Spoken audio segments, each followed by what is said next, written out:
Good evening, welcome back to the ESL Pro League. We are actually closing out our second week of play here for our 5th season. Good God, they do pass fast. I'm your host, Alex Machine Richardson, and by God, is it cold outside. The wind is blowing, Doris is doing her best, but and there's a bunch of drunk people on the streets of Cologne. Lock yourselves Probably in. dressed up as characters from, what's the What are you going for? I forget the movie. The windy movie? You're looking for a movie with wind in it? No, because you said Doris. Doris. Or Dorothy. Finding Nemo? Dorothy. Oh. Red Wizard of Oz. Shoes, Wizard of Oz. Yes. Yellow Brick Road. Okay, anyway, I haven't introduced them, but you know who they are. It's, of course, Chad Birchill and Sadakist, none other than Matt Trivet.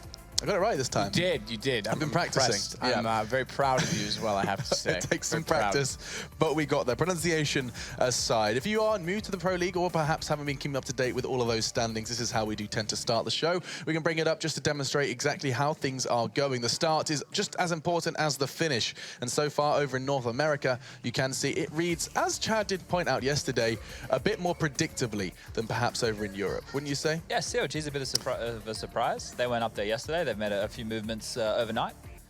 But and over in European region, you can see that it is a bit more on its head, Matt. Envy, yes. Top of the table. I mean, if you contrast that to G2, you know, when we talked about the French shuffle, it's kind of crazy. You've got top spot and it close to bottom. Just want to point out as well that you're seeing 0 and 3, which obviously they play double headers.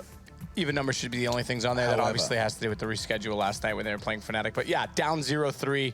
The Dream Team not exactly living up to the expectations. Envy's doing very well. Excellent start. And we know you have to have a good start in this league to really be successful, especially if you're an underdog team. Look at the amount of underdogs on top. Exactly. I mean, okay, so let's take it for today, for example, mousesports and Kinguin, both holding 3 wins, 1 loss. They could very well be sitting at the top of the table at the end of this one if they do go 2-0. That is how it starts.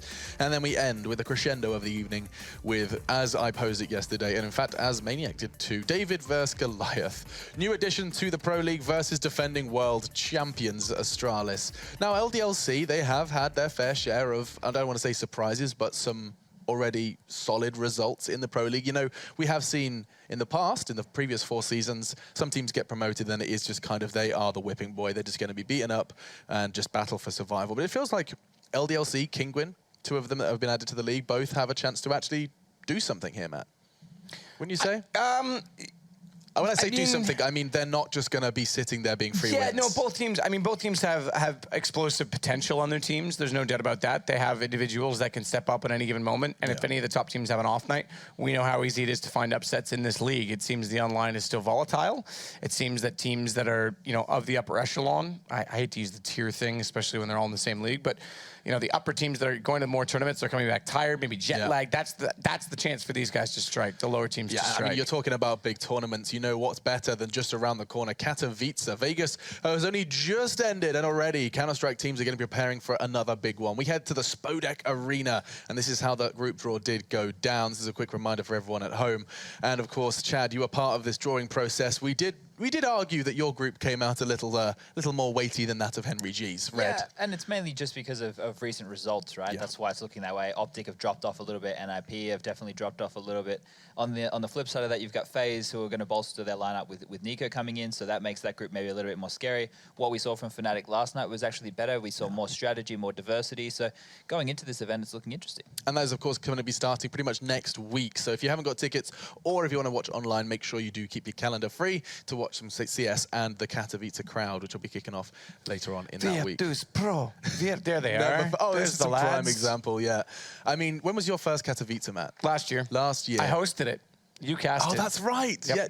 Do you remember that the crowd and the roars? I did. I tried to do this cool throw where I was like, so and so is playing. Well, I'll let the crowd tell you who. And I thought they'd all go nuts over it, and they just did nothing. I was like, all right, language barrier, maybe. I'm just gonna forget that ever happened. It was almost as bad, not quite as bad, but almost as bad as Scoot's going, instead of USA, can we just get a chant for Counter-Strike?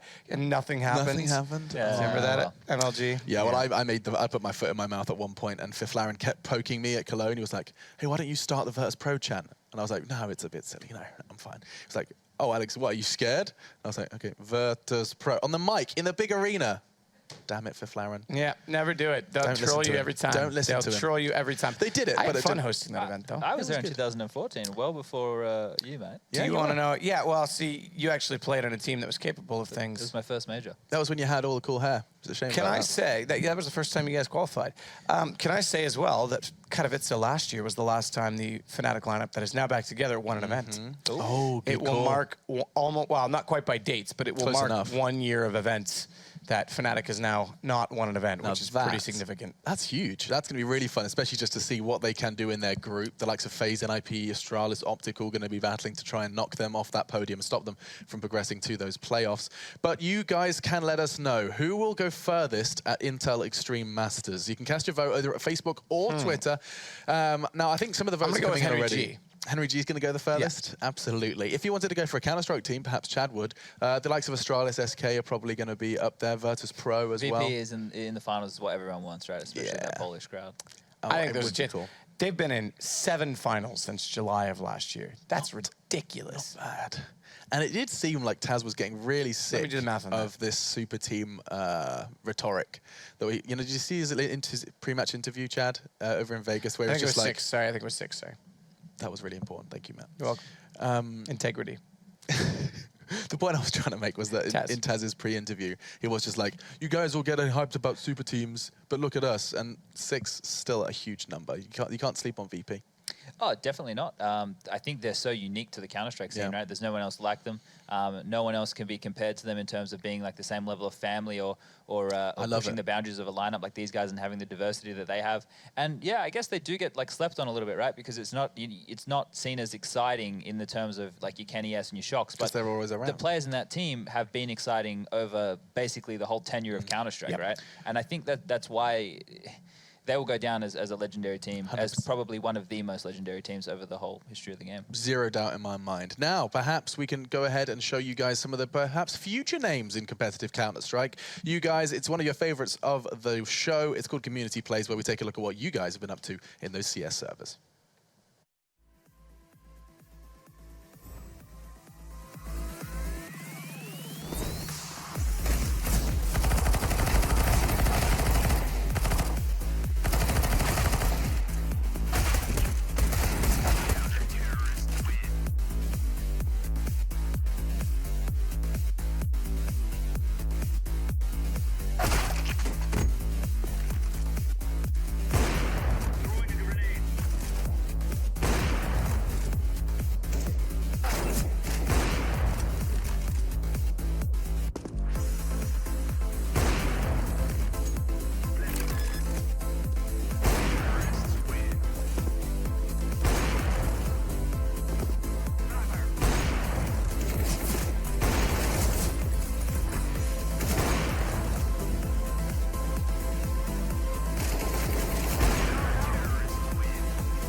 Well, I think one thing we've learned is not only are you guys pretty good at Counter-Strike, but you also need to get some easier to pronounce names. I don't think Matt would have any trouble casting Tamakagogowaya. It's Tamaguchi.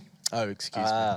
I didn't Henry actually and read I it. might start submitting some clips from our ESEA games. Yeah, you should. Yeah. You've been rocking those ESEA We had games. some really good banana control today. You did? Yep. None of my smokes to mess you up? No, I that know. was I good. know Henry's good with a banana, so it's fine. He is. He is fantastic with it. What has he got like a good, healthy... Never mind. No, moving away from that. Banana dialogue. Just You could have played it off, Alex, No, but you just let it go down. What was I saying? Mouse Sports versus Kinguin. That's right, indeed. It's our first game, and as highlighted previously, these two teams are actually rocking pretty comfortable in the standings so far. And you can see that this is going to be a historic day for Mouse Sports as the departure of Nico is official. We knew it was happening before Vegas, but his last tournament, his last run, has come to an end with the Mouse Sports name, and you can even see his family are celebrating with him. What do we make of this, Chad? His family rocking a FaZe logo cake. Are they happy for him to be out of Mouse Sports as well? Like that's an interesting birthday cake. Yeah. Or just cake, not birthday cake. Oscar comes in, he says, well, unlucky in almost every situation. I feel sorry for Nico that I couldn't help him with this performance. And that's, of course, in reference to the fact that Nico was playing oh so well, and Spitty kind of references the same kind of dialogue, just saying, I'm super shaky and I'm confident, and then another apology to Nico, he deserved more. I guess when you're playing lights out like he was in Vegas, not Chad, Matt, when you're playing as lights out as Nico in Vegas, and you're not quite pulling your weight as a teammate, I can understand why there might be this kind of slight... The thing is, Alex, the lights never really go out in Vegas. So I have a think that Nico will live on. I think a couple things happened. First off, he had no more pressure on him. He wanted to have fun. He got into a situation where he didn't get upset when they weren't winning rounds because he knew, whatever happens, I'm gone off this team, thankfully, finally. And it let him kind of just get into his own element. Now, obviously, Dennis was doing a bulk of the in-game leading toward the end of his tenure there. But we know during that time, it was roughly when he got declining away from his star potential. Sure. And I think if he goes into FaZe with the same liberties, the same freedom, and without putting pressure on himself to take care of the whole team, I think he'll actually perform at that level again. So I'm excited for it. Yeah, 100%. You can see, however, there is a slight slip up there. Nico no longer in the roster. Chris J will be taking that slot amongst the Mouse Sports roster. He's back. He's back in business. It feels like he only just left, and now he comes, I don't want to say crawling back, but he's re-invited back to the roster. This is going to be very interesting with this team now. Nico departing, like, obviously, like, that's the superstar who's just like been removed or has just left the team, right? That's going to open up a lot of space for everybody else on the team. Yeah. When you play with someone of such a high caliber like Nico, who demanded so much of himself and his teammates, you might find yourself starting to walk on eggshells as a player, right? Not wanting to make any mistakes, not wanting to do anything wrong, so that you allow Nico to have as many chances as he can to actually win rounds on his own. Here you might see players like Spitty and Dennis potentially coming back into their own, taking more risks, having a bit more room to move, because it's not just going to be Chris J going into Nico's spots, because he had his old spots on the team too. Other players are going to get the opportunity to play different spots on CTs, have different roles. So it's going to be very interesting to see how this team evolves, because there's a lot of room being left now. I mean, I would love to see this become like a platform for Lowell and Oscar to get comfortable and to do damage versus T1 opposition. Because when you are, I mean, we know Oscar is an incredible player. We know Lowell has a degree of potential. We even saw it over at ESL Expo in Barcelona oh so long ago. We know that exists. It's just a question of now Nico's gone, who's going to be the new Nico. I could good eyes on Oscar and Lowell stepping up. I think this could be a nice little breeding ground for some good Counter-Strike talent. Yeah, I think Lowell's an excellent shout. I also think that Thorin mentioned it as well at Vegas, that Mouse Sports right now becoming more European, becoming more financially viable, as all the tier teams have done. No longer tier teams. Again, I want to stray away from this tier 2 realm or conversation, but those teams used to kind of be breeding grounds where the top teams, which had the money, and the organizations which had the finances, would just come along and pick players from them. That doesn't really exist anymore, and I think that Mouse Sports could actually be similar to a FaZe, or maybe Michael Lilly's new team, if that exists, where some players who don't have anywhere to fit could go in the meantime, and they could actually manifest some individual talent. I think Lowell's a good example of that. Well, when you sell Nico as well, you've got some budget if you wanted to go shopping for players. It's true. Because that was, I think we've confirmed a record-breaking. Yeah, it was $6.8 million. Yeah, okay, well, all right. Wow. I thought you were going to say something ridiculous. No, I was going to say a number. I was just going to say that was in CSGO the largest historical transfer fee that we're aware of that's been relatively public. And I don't even know what the number was. We just know that it's that high. It's not been made public, no. But we can move on to their opponents, because Kinguin do bear a whole lot of semblance as well in the Polish scene. These guys have been kind of locked out of, this discussion we've just had about, okay, who's going to break out from the Mouse Sports roster? Well, you can't really break out in the Polish scene. Kinguin are going to be that ever second place unless they can continue to beat Virtus.pro as they did last time they met here in the Pro League, in fact, in the first week and of before play. that. Yeah, they had a good in WSG as well. So, I mean, let's start the discussion regarding Kinguin. They're 3-1 at the moment. I wouldn't be surprised if some of us considered them favourites for this matchup as well. What do we make of the potential for Kinguin here, Matt? Yeah, I think you kind of touched on it. They are perpetually the second-place team in Poland. We know that Virtus.pro, obviously, we just talked about their phenomenal run as a team, their longevity as a team as well. They're signed until 2020. That'll put them from 2013 to 2020. That's insane in esports. So they have to be motivated to find ways to work together and maybe not be the #1 team in Poland. That's fine. You don't have to beat Virtus.pro, but you can easily be second to them and still be a very good team worldwide. You've got to look like North. You've got to look like even Heroic did at a time. Astralis might be a couple steps ahead, but you can be right there with them in the top 8. And one of the ways they do that is to look toward execution. They've got guys with great skill. We've got Mihu that's been around on that team. We've seen Maniz in and out of that team. There's lots of guys that have shown skill. They have to bind together. And I know, Chad, you've touched on it. They are kind of innovative at times with smokes. Question is, are they implementing them correctly? Well, their smokes are always very interesting to watch, right? They have some really cool things that they can do, especially leaving a lot of spawns on maps. It makes their executes a lot quicker than you can see in other teams, especially playing them in practice. You get to feel the wrath of some very quick B rushes with some interesting smokes landing in your face before you've even been able to set up. Sure. So those things are always cool, but they're the things which I brand as gimmicks, right? Those are things which you can have in your arsenal and you can use, but they're not going to win you games. They're not the fundamentals. They're the things that you can grind. These are the things that you would see from like the Asian region when they can't practice against a lot of teams. Just crazy innovation. What they need to thrive at is the fundamental side of Counter-Strike, making sure they trade properly, set up their after plans properly. They have the skill, right? The individual skill is there and stuff. So they do actually have a lot of pieces, and they're probably hungrier than a lot of other teams who are already in that top, 15 realm where they're in, because they know they're not going to be considered the best team in Poland ever, but like Matt said, they're on their rise. And and to the point I was making, obviously, I mentioned a few names. The point is there's more talent than available there, so even if they aren't working out consistently, they need to, I mentioned Maniz, who's not there, they need to work as a team. They need to work on the fundamentals, as Chad said, because don't get depressed that, we're not Virtus.pro, well, we might as well settle for second best. You don't have to be Virtus.pro. There's still lots of availability to climb into the top echelons right now. We know there's inconsistencies that still exist. NIP, Cloud9, they're all over the place. Obviously, in Europe, you got to focus on the European stuff, but absolutely. But there's lots of availability and there is talent within the Kinguin roster. I mean, we've seen Mihu, Malzino is another one that springs to mind as well. Two very, very impressive players who've been around for what feels like millennia. Mihu, Rollin, and I think Spiro were all rumored, very minor rumors, at various times to be stepping into Virtus.pro at some point in time when they were arguing and Bialy was going to leave and, Taz didn't want to play anymore. And I think that one of the interesting ones was Mihu actually subbed for them twice. And that one gained some traction for a bit of time, but obviously we know that team's not going anywhere. Yeah, and it's really funny when you see Mihu and Snacks next to each other as well. I'd have liked that just for the comic side of things. There. Just a slight height disparity indeed. We'll see if there's going to be a score discrepancy in this next game. It's Nuke, and we'll put our attention towards Nuke between Kinguin and mouz sports. Get your thinking caps on, and let's start thinking about how this one goes down. If you have to talk about it from the get-go, you look at these two teams. One's recently had Chris J come in. They've also recently had Oscar come in. So and Nika going out opens up a lot of room and means they have to change a lot of potentially their play style and the places they hold on the CT side. Whereas you go to Kinguin, who have been practicing relentlessly. They haven't really stopped. These guys probably don't even take holidays. So they're going to have a lot more depth, a lot more strategy, and that is something which you need going into a matchup like this. However, in the online environment, potentially just being skill-based or random might play into your favor, but not on Nuke, I don't think. So the map favors Kinguin in your opinion? Yes. Okay, giving Kinguin the edge, and Matt, what about you? Giving the polls the edge here? Yeah, I'm up in the air on this one. I think Lowell on a rifle has more direct impact as others, but Oscar on an op is very, I don't know, it's tough. I agree tactical. I want to go Polish. I'm going to go mouz, though.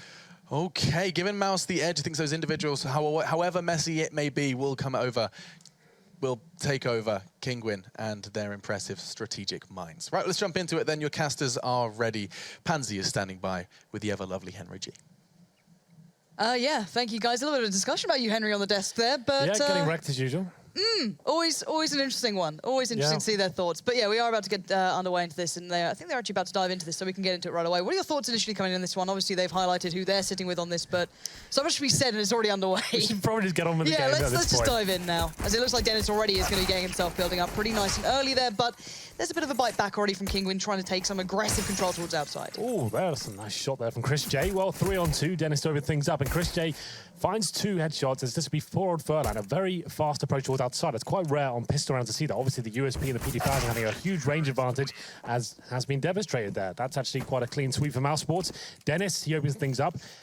So we'll go back to that thought. How do I think this game's going to build up? I think Kinguin, on paper, should be much better here. They've had a great start in Pro League so far. They've taken a map off Virtus.pro. They've actually taken a weakened phase down 2-0 as well. But mouz sports, they're going to be hungry to prove themselves. They've lost their star player, of course. But maybe that's almost to release the pressure now. They can actually just play, okay, we can play more like a team instead of doing this whole 4 on one side of the map, Nuke on the other. Let's kind of change our setup and maybe put more of a tactical team, and maybe that can work and maybe allow Speedy and Dennis to find some form, and hopefully that works out for them. I'd like to see them kind of bounce back with Chris J, and I hope they're still a competitive team going forward. Yeah, considering this is second against third currently in the Pro League, it doesn't feel like it when we discuss it in this aspect. Right? But it is what it is, and so far Kinguin again just going to be trying to work the way throughout the map. Nothing particularly shown just yet, a little bit of a tendency towards the outside so far, but this time actually working out better. The UMP's not stretching to quite the extent as those USPSs were earlier, and now the Pistols going to come out a little bit on top, and they've got some good ground gained here.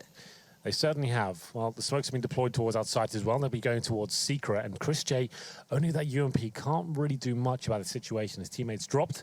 That's Dennis, but more importantly, Oscar's gone down towards lower, so he needs to do some good work here. He is slightly limited as well. He's only got that aforementioned SMG as well. Only rifle in hand is going to be Lal, so he'll be trolling towards outside, and we'll see whether CTs can actually combat it. I like Spiro's position. This is actually quite an exciting push coming in from Kinguin here. Yeah, it could be a nice little pinch towards lower, but Speedy and Oscar are down there on the stairs, creating that nice little crossfire that's going to make it hard for them to get past this choke point, but if one of them gets caught out, that could be a bit of an issue, but a little bit of damage come through so far, and they actually do get overwhelmed. This is worrying now. Spero can just stop the rotate from ramp, or at least get notification of it if it's happening, and here we go. Here's the first possible victim, Lol. Will he check behind the box? Absolutely not, but he whiffed the shot. That's actually a massive issue now. Spero's just buying time, I guess it's something, but he could have made so much more from that, and now down to the 2v2.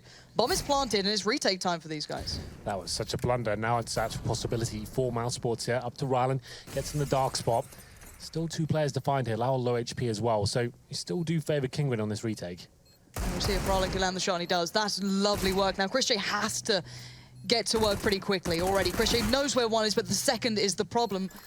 mouz just going to be biding his time. It's a full defuse. He needs to peek it, and he gets it. Great little shot from mouz. That is crisp as you like, and a great turnaround for Kinguin, getting back into the game early. Going to really put mouz Sports now up against it. Just about there. Spiro almost fluffed his lines too much there. The fact he allowed Lau to walk past him, I think he's assuming the 2 players that have come past, and he was trying to this way, okay, I'll guarantee 2 kills here. It let him get a little bit too far. The tech line didn't really reach the target as much as it should have done, and he gets taken down. I thought mouz was just in that round around, but it's going to be Scouts, CZs, 5-7s, and we'll see whether Chris J. He is actually, at one point, one of the world's best scout players, so maybe he can cause some damage in this round. I think we're not going to be giving out too much just yet. Here comes the first opportunity, doesn't pull the trigger quite yet. He needs to be careful. He knows that there's possibility of the silo push coming in as well. He does have Speedy working around towards Secret, I can imagine, to try and support him. He does have a little bit of help, but Kinguin being quite cautious on this as well. Normally, once we see that kind of reset-ish coming towards mouz Sports, or just the CT side, they go quite aggressive. Astralis known for just ploughing through towards that upper side, but no, a little bit more air of caution with Kinguin so far, as they do just work the time down and showing a great deal of presence towards outside, and actually not necessarily utilising all of the pieces they're putting down. The whole smoke wall has been put there. They are looking like they want to look towards Secret, but they're not actually going off this. Yeah, this is quite a common approach. Obviously, taking away all that CT vision, you're going to be forcing rotations towards lower. Furlan, be careful, do not jump into the pit of fire. What are you doing? Taking a lot of damage there, but he stays alive. I guess it's fine. And his teammate's going towards ramp. A huge choke point of the map, but it's going to be Dennis to open things up here. And Chris J, he'll be smoked out. He'll probably have to rotate at this point. Tries a little wall bang there. But for now, mouz Sports have got the 5-on-4 advantage. And they've done considerable damage towards Rylan and Mihu as well. Yeah, they had so many players down towards the lower side early on. This would be quite interesting to see where Kinguin take this. If they keep going this way, there could be a couple of problems here. One in towards the dark corner, one by control room. That's going to be tricky for them to break through, but the superior weapons do come through on top. Already Kinguin trying to keep those numbers as even as possible, get towards the site, but there's still threats waiting, and Speedy being one of them, but gets tagged, gets spotted, and he can't make anything out of it now. 2v2, Bomb going to be toyed with, and actually will be put down. So, Mihu and mouz have to hold on to this. Chris J, not really done too much with the scout just yet, but a good way to start things off for himself, and Lol did find mouz in the vent, so the retake comes through. This is exactly why a lot of teams on the T side, especially on their anti-eco rounds, that's why they're rushing straight towards upper. Now we have the CTs that are limited. They can't go above the squeaky door. We're rushing squeaky door against pistols now is actually very viable.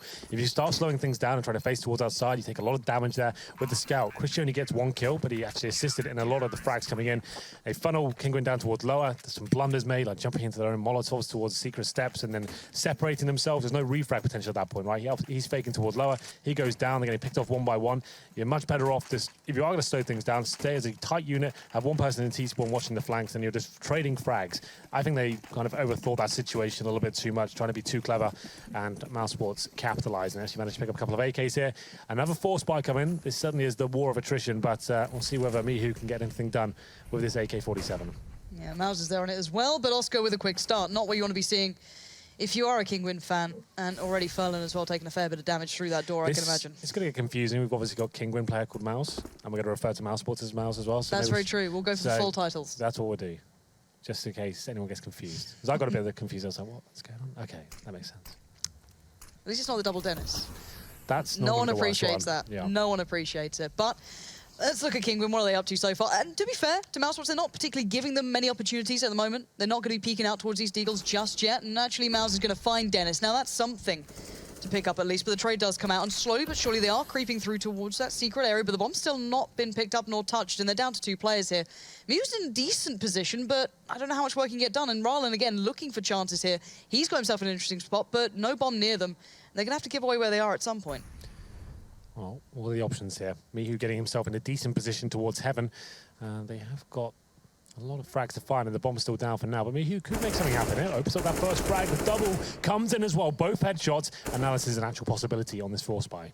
Shooting out the vent, allowing the player to come through those vents without giving away the game, but that has allowed chrisJ to come back into this. Now, Rylan still yet to pick up a gun here, nor the bomb. 24 seconds, this is going to be the problem. Where does he go with this one? Speedy pushing up towards radio, going to be just putting himself towards it, and Rylan on that mission. 15 seconds, a lot of ground to cover. He will at least get a rifle, that's something, and chrisJ is going to be waiting towards that upper side of things. So this is going to be tough for him to work with, and a straight plant would be what he needs, but Rylan's going to find the first. chrisJ goes down, and now 5 seconds, but the push is going to come in. Speedy, you're not going to miss that. Thank God he doesn't. And there we go, picks up. Does he normally miss those ones? I don't know what you mean, Henry. It was just a sitter, let's put it that way. Yeah, well, yeah, at that point, that round's pretty much, like, unlosable. The fact, like, unless he goes for some sort of fake plan and he knows exactly where Speedy is, maybe there's a chance. But as soon as Speedy knew he got the information, he's running towards the site, easy win at that stage. And mousesports managed to evade a bit of a blunder after miHu got towards the heaven area, found 2 frags and an opening. But I think we have a small technical pause here. Yes, indeed we do. One of the Kinguin players have dropped out. Seems to be a lot more common in online CS, of course. You've got 10 different internet connections working at once, trying to make a competitive game. Yeah, so he's back in quickly, though. At least that's something. So hopefully then they get this one back underway. And we haven't really seen too much of Kinguin. Well, to be fair, we've not really seen a full gun round as of yet. Lots of 4 spies and then a couple of mistakes being made. As the guys have kind of been pointing out, Kinguin have got quite a deep strategic game normally, and they can beat some massive names. You remember back to WESG finals, they actually took down Virtus Pro, so they can go toe-to-toe with some giants here. But mousesports looking pretty decent overall. We have to remember, we always talk about Nuke, but they have got their own stars themselves, like Lowell, he was a great pickup from Spain. Oscar, I think everyone knows about him from his Hellraisers days, how good he can be. I think he showed himself in some games, not towards the end, but in a lot of games in Vegas, he looked very good indeed. And chrisJ as well, like at one point considered a very high-level AWPer, so yeah, still some talent now. It's going to be interesting, though, to see how chrisJ gets on with being a rifler now. He's come into this, and I can imagine that's where he's slotting in. That's why he was removed, right? Because, like, okay, it didn't really work out when Oscar and chrisJ were there, then Oscar was removed, Oscar comes back, chrisJ's removed. Is this really the lineup that's going to do it for them? I'm not so sure. Yeah, longevity is certainly going to be put into question at some point, I can imagine. But again, these kind of buys are gone, on top of buys here for Kinguin. Then they're not giving up on this one, but they are operating with a hell of a lot less than they ideally want. Down to 3 pistols, a little bit of armor spread throughout. mouz with pretty much nothing apart from the deagle. 2 rifles, though, and still looking for their way into this one. The smoke's going to be lined up towards the outside, allowing them that passageway towards secret. But Oscar is waiting towards this. And a flash comes over, I can imagine, from Dennis, just to maybe allow a little bit of time, hinder them slightly, and allow this to happen. Oscar will find one of them. That's going to capitalize on a little bit of a chance to go in for a second. He does, he toys with it. Maybe get a little overzealous there, trying to find a little bit more. It's not going to happen, but there's still a crossroads, still a couple of players watching this, and they're well aware of where these players are going, and miHu's not going to get away with it this time.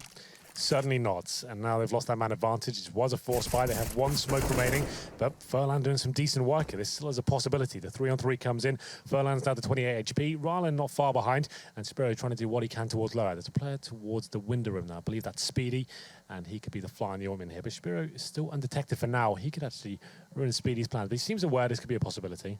Let's see what Speedy watches. Oh, no, that is not what you want to be seeing. Sparrow Going to get control now as well. He's got a decent position to watch towards ramp if he wants to, but let's see how Kinguin take this one. They're still being very cautious. They're wondering where those other players are. Dennis and Lol not giving away too much just yet, but they're going to have to make the move soon. Felon getting the door shut on him, but going to change it around so you get a nice peek towards the secret push coming around the back. And they've got a nice bit of crossfire set up now. Lol and Dennis on the retake. It's not going to be particularly easy, especially now. Dennis goes down, Lol. You're left with that option of, do I just get out of here now? And I can imagine the answer is going to be yes. So that's another force buy from Kinguin, but the reason they're doing that, all the rounds they've been losing, there's only be 1 or 2 maybe CT players surviving, so their money, they don't want to allow it to swell, right? They don't want to get themselves in a stable position. So this actually works out quite nicely. 2 AK-47s, 3 Tech-9s, Furlan finding 3 kills, which were all headshots as well, so he did a very good job. And now it's this poor old Lau. He's hunting for an upgraded weapon here, finds an AK-47, but he's been detected at the same time, and he won't commit to that shot. I think that's the correct decision to make here. Try and save the AK. They'll probably be force buying in return back. That's Spiro, he'll be taking him down. Yeah, and the money's completely wrecked now for mouzSports. So that was a calculated risk for Kinguin. They haven't really had a full gun run as of yet. Keep force buying in, but they've actually broken the string of rounds mouzSports have built up. So this is actually working out pretty nicely, and another force buy comes in. Okay. We've started to see how integral that utility is on this to stop that upper push that we see now starting to bleed into this more and more often once you break that CT side of the economy. But we'll see if mouz can actually do something without any utility at all. No singular flash, nothing to work with, purely just those weapons and the armor to boot as well. Not going to be easy, though, and we might find out as to why. But then again, Kinguin haven't been particularly pressuring too early on towards that upper side. But again, nothing really to play for Chris here. Already a couple of players, or a player, Sparrow there, sneaking through towards Secret. Yeah, Kinguin have realised that Chris J is a massive risk with their scouts. They're not sending anyone towards Silo this time. Using the standard smokes to get towards Secret. This will be a lower split, and they're going to have some confrontation there, but good utility usage at this point is locking out any CTs rotating into that ramp position. We call it the portal of Nuke. Once you have control, you obviously have options to go towards upper and lower, and especially when you have secret control as well, it's very difficult for the CTs to hold this off. And I think the first frag comes in. There it is. miHu takes down Dennis, and this should be quite a simple procedure, but starts to burn alive. And Chris now coming to life with that scout. They're shooting each other as well, mouzSports, but it's fine. They're still alive. It's fine. Bomb isn't planted yet, and now this is an issue. You've got 3 players left up for mouzSports. Oscar, Chris J, and Lol in pretty annoying spots as well. Kinguin don't have much control yet, and Chris J showing how deadly he can be with his scout, something that we know, but now seeing is certainly a different matter. He's going to go back in for more, a little bit of a peek. Spots a player on the stairs. Can't finish the job off. I think he got the tag to follow as well. 6 HP now on mouz for Kinguin, and Rylan looking for another opportunity somewhere else on the map, but there's a nasty surprise waiting, and he hears it. Lol. Well played there. This game is getting nuts now, isn't it? The force buys, yeah, will Kinguin do it again? They might as well, right? Because they're going to be double eco regardless, so force buys can work out. They can get a single AK if they really wanted to. We'll see where they decide to do that. Yeah, here comes the force buy. So Tech-9s across the board. No one goes for a Gilo or an AK here. So just the upgraded pistols. miHu keeps his money a little bit stronger than the others, I think. Yes, he's got about $1,000 left over. Same story for mouz. So what have they got to work with? Deagles, 3 smokes. That would suggest they're going to be going towards outside again. Speedy's not moving for now. Has he crashed? Is another technical pause coming in? No, he's back. There. He's back. He's just thinking things over, Henry. Yeah. Just a very cerebral player. Yeah. And it does seem as though him and Chris J are going to be swapping things around there already on ramp. Going to be a little bit cautious. They know they're probably coming into a team with Tech-9s with something else. Oh, Chris J again! This guy! All right, he might not be allowed to AWP, but give him the scout, Oscar. Let him still have that one, but we'll see how the rest of mouzSports actually hold on to this, and it's already looking to be an issue. 2 kills have come in. So we saw Oscar go down, Lol go down, and we're down to this 2v3, and they've got a plant. Lovely little round from Kinguin. Not going to be the win, I can imagine, unless miHu pulls off something outstanding. But to get a plant, to get 2 kills, certainly nothing to be sneered at. And now Speedy probably going to want to see him if he does, just shooting towards the smoke. Trades out in the end. The defuse will be coming in. No problem with that. Kits on both players remaining, but a good bit of damage done. Bomb plant as well. Kinguin can't be too upset about it. Yeah, that should be a full eco coming in at this point for Kinguin. The thing is, they can still afford 2 AKs and Tech-9s around it. They've been relentless so far. I think they're tapping out finally. So it's just going to be an eco at this point. They probably can afford maybe a couple of sets of body armor, but it's not worth the force buy. They don't want to look back in this game and lose a best of 1, considering, okay, we just force buy every single round and only won 1 of them. So let's sit back and allow ourselves to get the AWPs, the AKs out, the utility, and show them that we can be this tactical team that everyone talks about as we go into round number 8.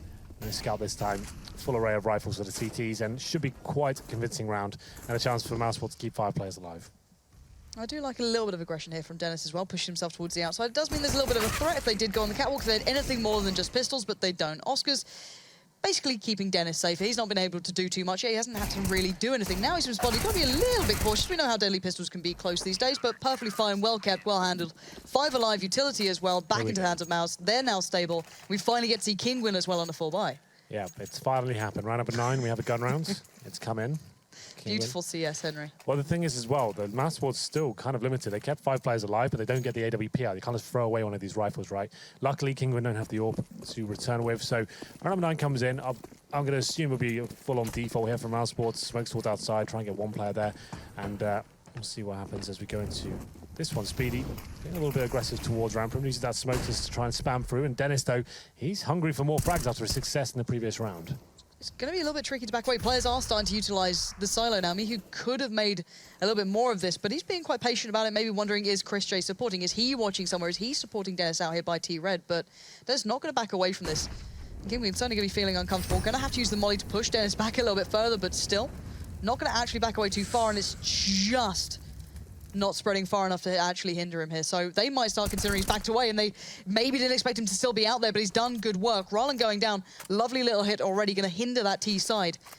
Flash comes through, he's still being such a nuisance, and now the ramp aggression comes out. A little bit of a flex throughout the map. Mousesport's not going to be laying back on this round, really pushing it through towards Kinguin, and it's just left Miu.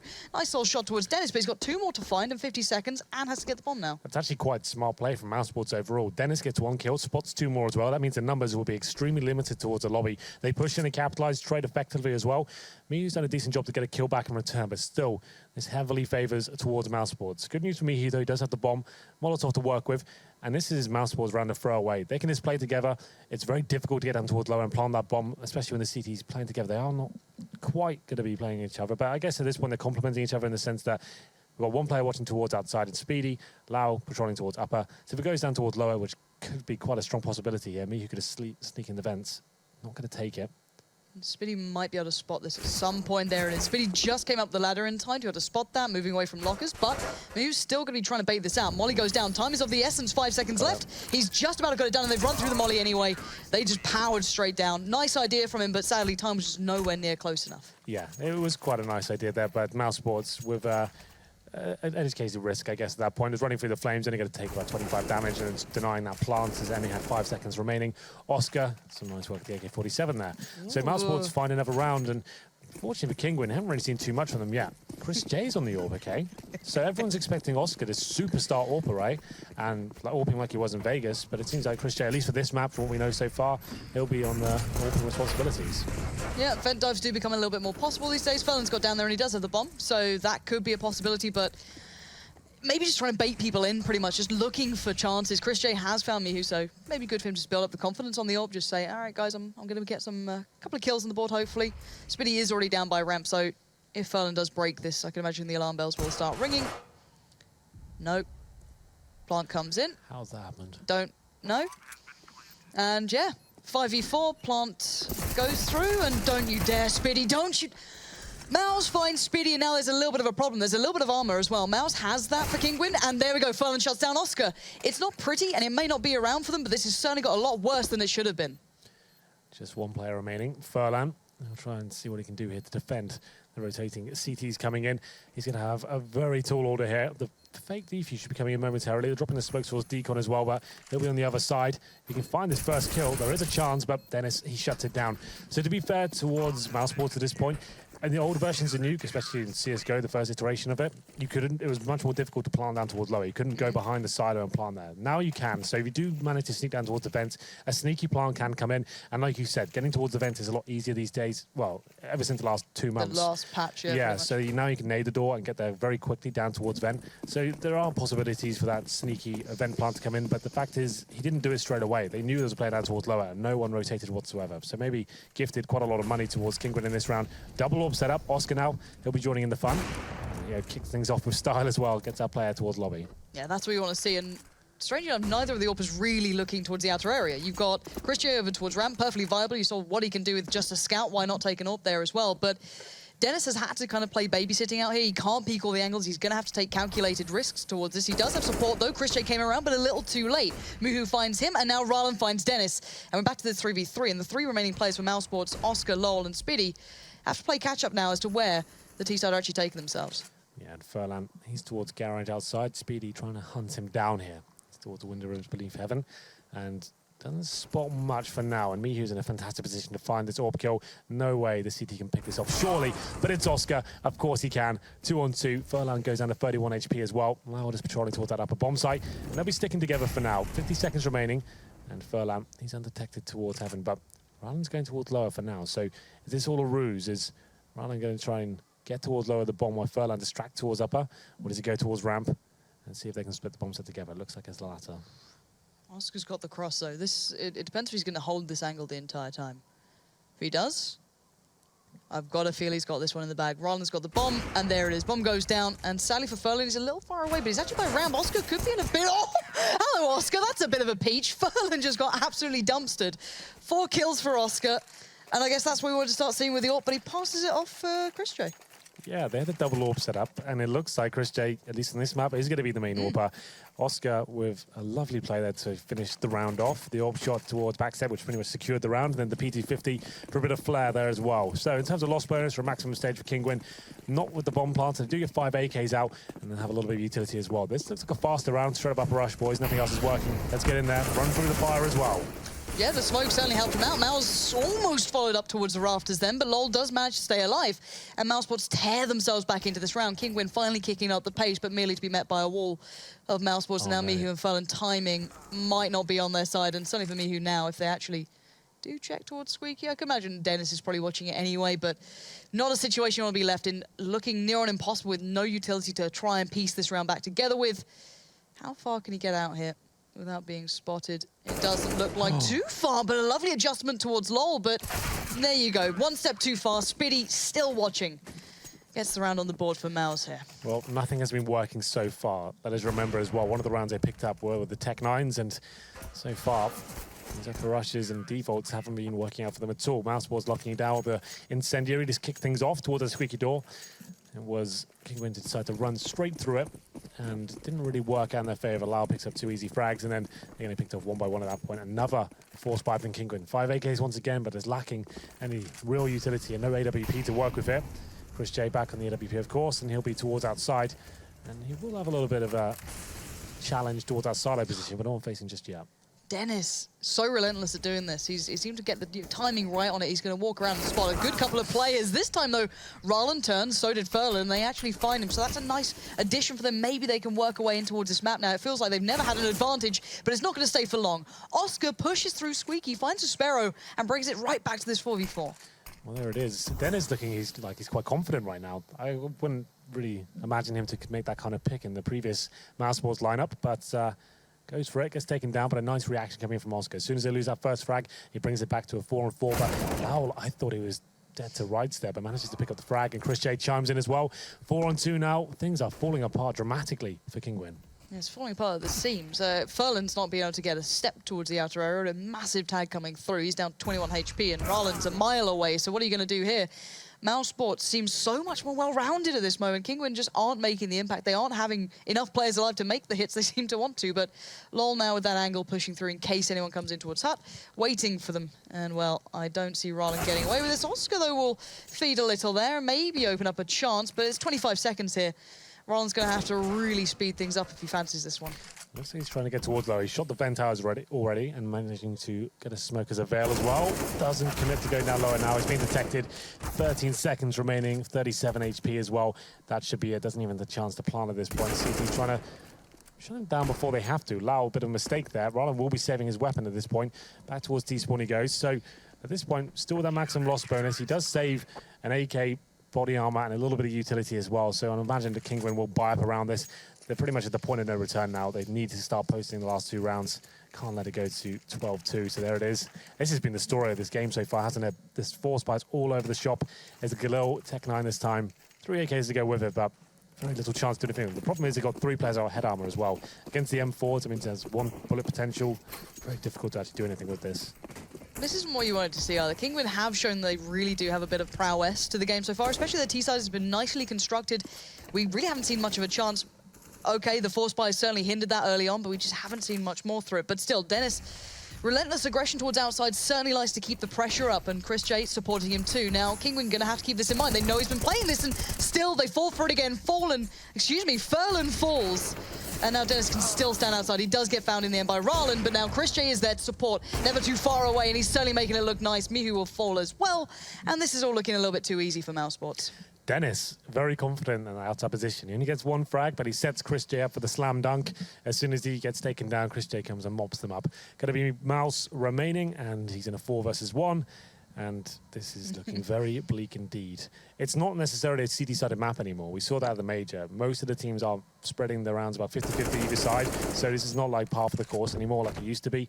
This is actually very bleak for Kinguin. 3 versus 1, hoping the CTs just make a mistake now. He's got no nades, no head armor. He's just hoping that the CTs walk into his crosshair. Yeah, mouz waiting to be gifted that, and I don't think he's going to get much of it here. Already getting tagged up. This is looking a little bit sad for Kinguin, if I'm honest. And there you go. Speedy's the one to claim it in the end. But, you know, this isn't a map particularly Kinguin play a hell of a lot. They've had some games on it, but it's never been one that they seem to go to on a regular basis. So for them, maybe just something they're looking into now. We've seen a little bit from them, but still, they're just being outclassed here. So you can see the players, Rarlan, as soon as he takes down Dennis, Chris J is there. A strike as soon as his teammates go down. That's absolutely really good CS overall. Chris J, 16 kills, 7 deaths, not bad at all after one half. Not even got to 15 rounds yet, so that's actually pretty decent. So once again, Kinguin, they have the $3,400 coming into this round. The AKs come in, a UMP as well, just one smoke remaining though. What can you really do with this? Someone has to go absolutely wild.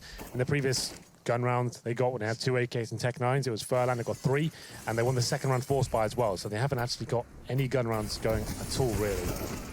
Here we go. First time it seems to be going well. A bit of a quicker hit, but LoL wants to just take this off the rails before it begins. He does get a good tag to follow up, but not the frag to follow. Now Rarlan's able to bite back in. The bomb's still in hand as well, but Dennis finds it. That's now the bomb loose. It allows Speedy to maybe get a little bit of an angle as well. And Dennis is a little bit stuck here, actually. I don't know if Sparrow's aware of where he is. It doesn't seem he is. This could be the problem. Speedy just needs to spot him. He doesn't even need to. Dennis is the one to close the book on the first half. 13-2.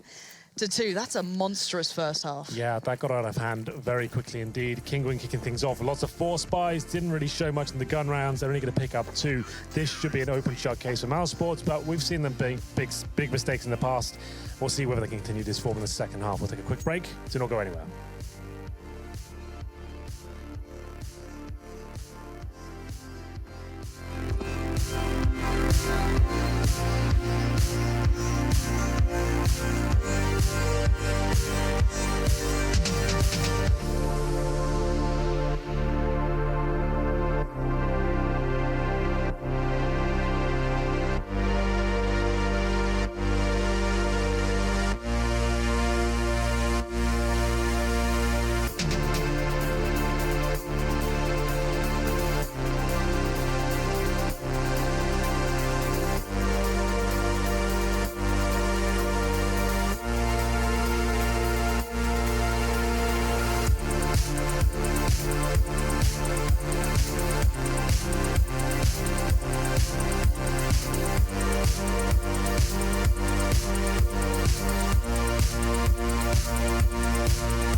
A brutal first half here. Kinguin merely having 2 rounds is certainly not what you want to be seeing going into the second half. Nuke, not exactly a map to let you get away with much, and well, mousesports showing them what they can do with it. This is almost the exact opposite, I think, of what everyone was expecting. mousesports actually looking pretty decent. Kinguin actually falling apart on almost every facet of Counter-Strike, force buying every single round, it felt like. Didn't really allow themselves to have full ecos at all, and their fallback strategy, the upper rush, that fell apart. That was one of the few rounds they actually had guns in their hands. So 13-2, almost impossible to recover from, but they win the pistol, edge it out round by round, hope for the best. And this looks a little bit too easy for Lau, not even looking at him. This is the round, I think he gets a ding on his final player. Doesn't get him, but did the damage that's already done. So, Henry, do you buy into honeymoon effect at all? Especially in the case of mousesports, considering this isn't a new roster. I'm actually liking the look of Dennis right now. Yeah? Like, he actually looks revitalized. He looks a little more confident in his play. He's not going to get shouted at if he dies. So he's taking some risks, you know. That was kind of a headline taking from Nico being in this team. Every time they lost a round, he's just barking orders at everyone and shouting. And maybe he was a bit frightened to play his own game. Dennis actually looking like he's playing off Chris J and looking confident with himself. And now they've got 13-2. Maybe it's what they needed. Yes, they don't necessarily have the same firepower anymore, but maybe the teamwork can be a little bit more up to what it should be. Well, we'll find out if this does seem to last throughout the next part of the Pro League. This is still the first real glimpse we're getting to see of Chris J back in the roster.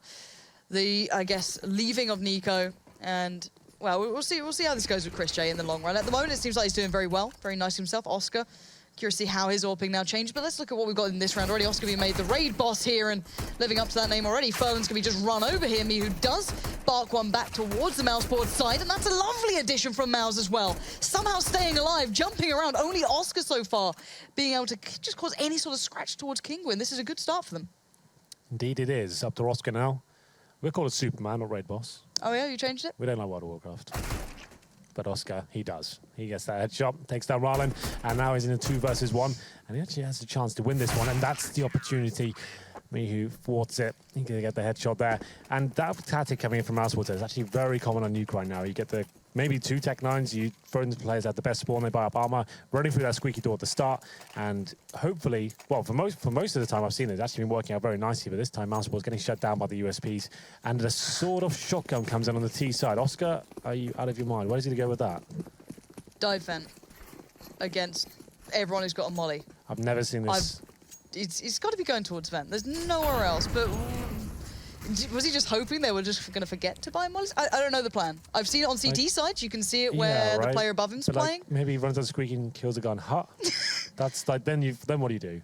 Henry, I don't know. I don't ask these questions, but I'm going to be curious to see how it pans out. It's a misbuy. Like, I just can't see a situation where that really works. Unless it's JW, I'm going to believe it's a misbuy. Well, the only map we've ever seen that this weapon's viable is on Cobble on the T side, and that's only one player that really does it. So I'm interested to see what Oscar's plan going into this one is. Should have been quite easy spray down Rylan with the Orcanade on top of the players, and unfortunately he'll be falling back alive as well. It's going to be Lau who's down to 49 HP, and this force by not really doing much for them. No, it's incredibly split apart. Spitty somehow got towards Hell. Dennis is pushing towards the outside. I think Mihu's aware of this. He's already seeing incredibly passive. Spitty's just in towards the lockers, and Dennis is just creeping up on this. Shadow doesn't give away the game, and a little bit late on the trigger there, Mihu, but they actually get the only rifle that was properly bought up as well. 3 UMPs and MP9 now left with Kinguin. Not perfect, but Dennis walking out with a lovely addition. What is this round? No, I'm not really sure. My job is to analyse the rounds, right? Henry, break it down. And it's like, okay, a guy's got a sort of shotgun, and they're walking around the lobby, and they're all separated, all dying one by one. It's very difficult to tell you what the analysis is to that side of the game, but you know what? I don't mind. It's mousesports. They should be closing this one out fairly soon. Let's take a full eco here. And in terms of Kinguin's buy, they've got 3 UMPs and MP9. They know up against a full eco this time, so it's not a big deal. Just try and farm some cash. Maybe just an upper rush coming in here. The bomb's at the front in the hands of Dennis. So maybe drop down the vent, hope for the best, see if it works out. Yeah, and it's a complete and utter massacre. The UMP, the molly, everything combined is not a pretty thing for mouz, but it's just getting the round out of the way. It's what you want to be seeing. I guess they cost one person their life. It's not a huge deal particularly, but at this point, mousesports now, this is what we want to see. How do they do on the buy round? How do they come into this one? Now they've got a little bit behind them, and Kinguin, are you sticking on these? This is the thing. Normally you would. We call this the bonus round, but when you're 13-5 down, you probably want to be guaranteeing rounds more than keeping your money in a decent situation, right? So going in with an MP9 and 2 UMPs, and you know you're up against a full buy of mousesports now, I wouldn't be calling this. I'd say let's just upgrade. We need to make sure we're edging these rounds out every single time. Mousesports win one. Yes, you have money to buy the next round, but you've got them one step closer to match point. Well, I guess one small benefit being mousesports are going outside where the AWP is currently with Sparrow. So the complete line of smokes go down though, so he might not have much action here. But Mew's got a bit of a spot going on. He's seen them crossing now, but he can't really do much about this just yet. He can only call it out, allow the rest of the positions to help. And okay, Furlan just jumps down the bend into the loving arms of Oscar. I don't understand what's going on here. Somehow it seems like Kinguin are allowing them so much room now for mouz. Well, now you've got one player down towards lower. That's going to be Furlan with the MP9. To be fair, probably the best positioning could be in for it. 1T runs into his crosshair. Something to work out for him, but Lau, he finds another kill. Now these 2 SMGs in the AWP. Probably the worst array of weapons you could have for a retake right now. This couldn't be any worse for them. Yeah, and for Rallen, he's not moved, and I don't think moving is going to help in any aspect at this point. Spitty, I don't know if he's got an idea of it or just maybe keeping it in mind, but he is certainly keeping that in mind. Just kind of hoping if they don't check it. Okay. Maybe I can. This isn't fun. No, that was 4 players staring you down. And do you see what? When I was making this out of this round, they didn't even really make any damage here. They couldn't challenge the AKs at all. And now they go down with mousesports having a clean sweep. And if they save the AWP, fair enough. They can actually use this in the next one. Spirit's given his position away, and they probably want to hunt him here. That's a decent smoke. He might be able to survive this one. No one necessarily going for the full-on hunt. But there it is. It will be 14-5. Didn't really have to break a sweat there, mousesports. Default round with the smoke towards outside. He was in a decent position, but couldn't actually find the shot to slow them down. And Oscar, he opened things up. And here's the replay. An exciting one. The full upper rush. Sprayed down with the UMP. Not bad. Thrilling.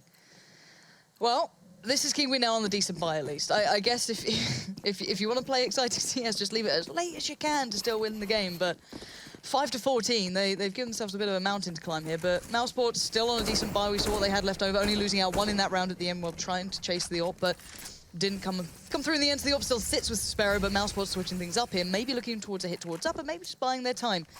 We'll see what they go for in the end. You've still got 2 players towards the outside, could just drop those smokes in, could do something towards the upper site, but again, we'll wait and see how this one goes down. Furlan waiting by the old vent. Not to be utilised anymore, but mouz as well watching Squeaky. So at the moment, mouz just biding their time and Kinguin just trying to stay alive.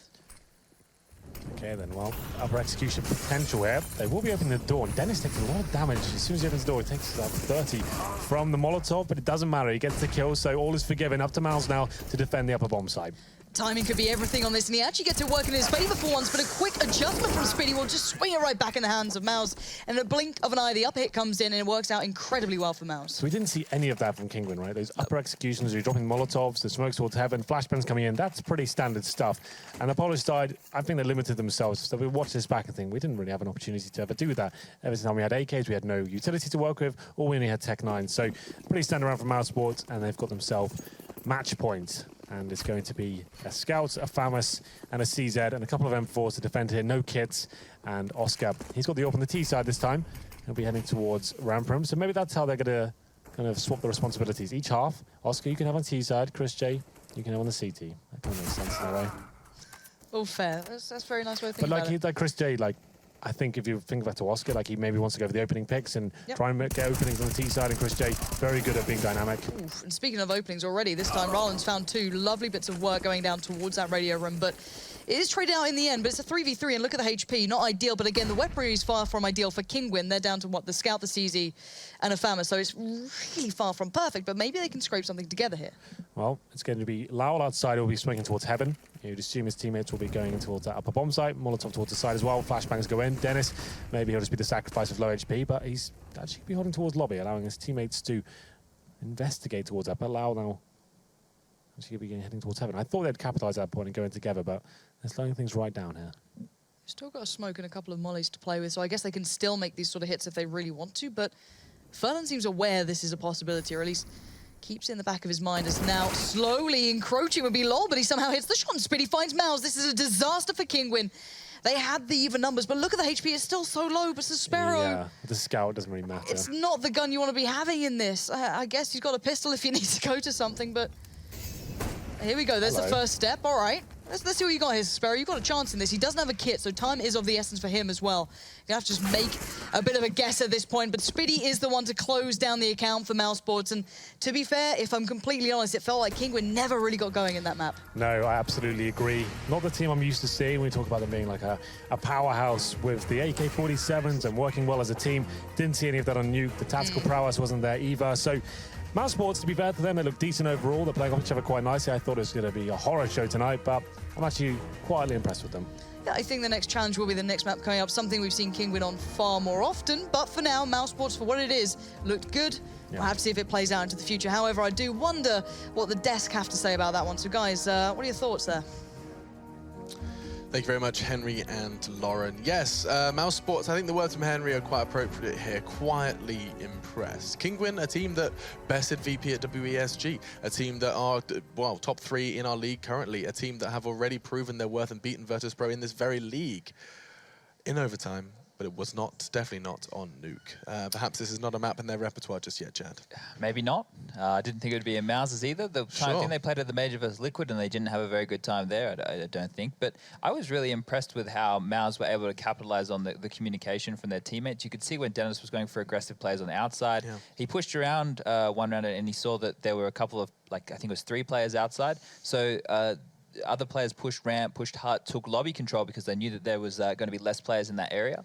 So that was really good use of trusting their teammates' communication and actually listening to the calls that are coming in, because teams can, you can hear the communication, but it might not register because you're too focused on your crosshair. Understood. So that's really important.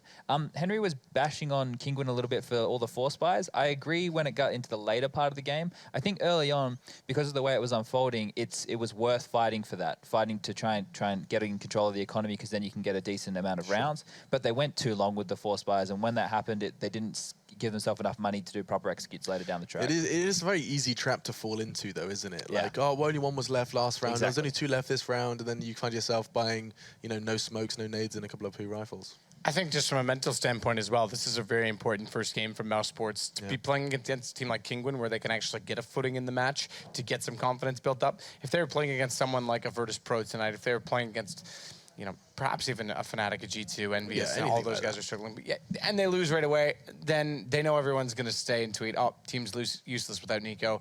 Things are rough. And they may even get inside their own heads. The fact that they win this first game 16-5, okay, it's 1 game, but it's enough to get some confidence saying, hey, this isn't a futile attempt, guys. We've got a team here. We've got some skill. We can still work together. And on that, everybody was contributing, right? Everyone was doing their job. I was really impressed with the way Dennis was playing outside. He was aggressive when he needed to be. He wasn't afraid to take duels. He looked really good. Yeah, I'm actually just kind of casting my eyes down the ADR as well. And it's actually kind of crazy to me to see almost 4 members, if not 5 members, 4, closing on 90, if not 100 ADR. So that's a perfect way to summarize. Yeah, usually in a thumping like this, it's not where one person just carries, it's everyone contributing, and this is a really good way to pad your stats. Well, stats were padded, and a 16-5 scoreline. Nuke just completely collapsing around Kinguin, but the chances are that they are going to have a considerable better fight over on Cobblestone. The Poles do need to respond and do so with force, as they're going to otherwise concede 2, and we're going to be seeing Mouse Sports leap to a 5 wins, 1 loss scoreline on our standings. That would be absurd, given the loss of Nico. Let's see how Mouse Sports do perform on our second map after our break, though. So do not go anywhere, and we'll be right back with more Pro League action.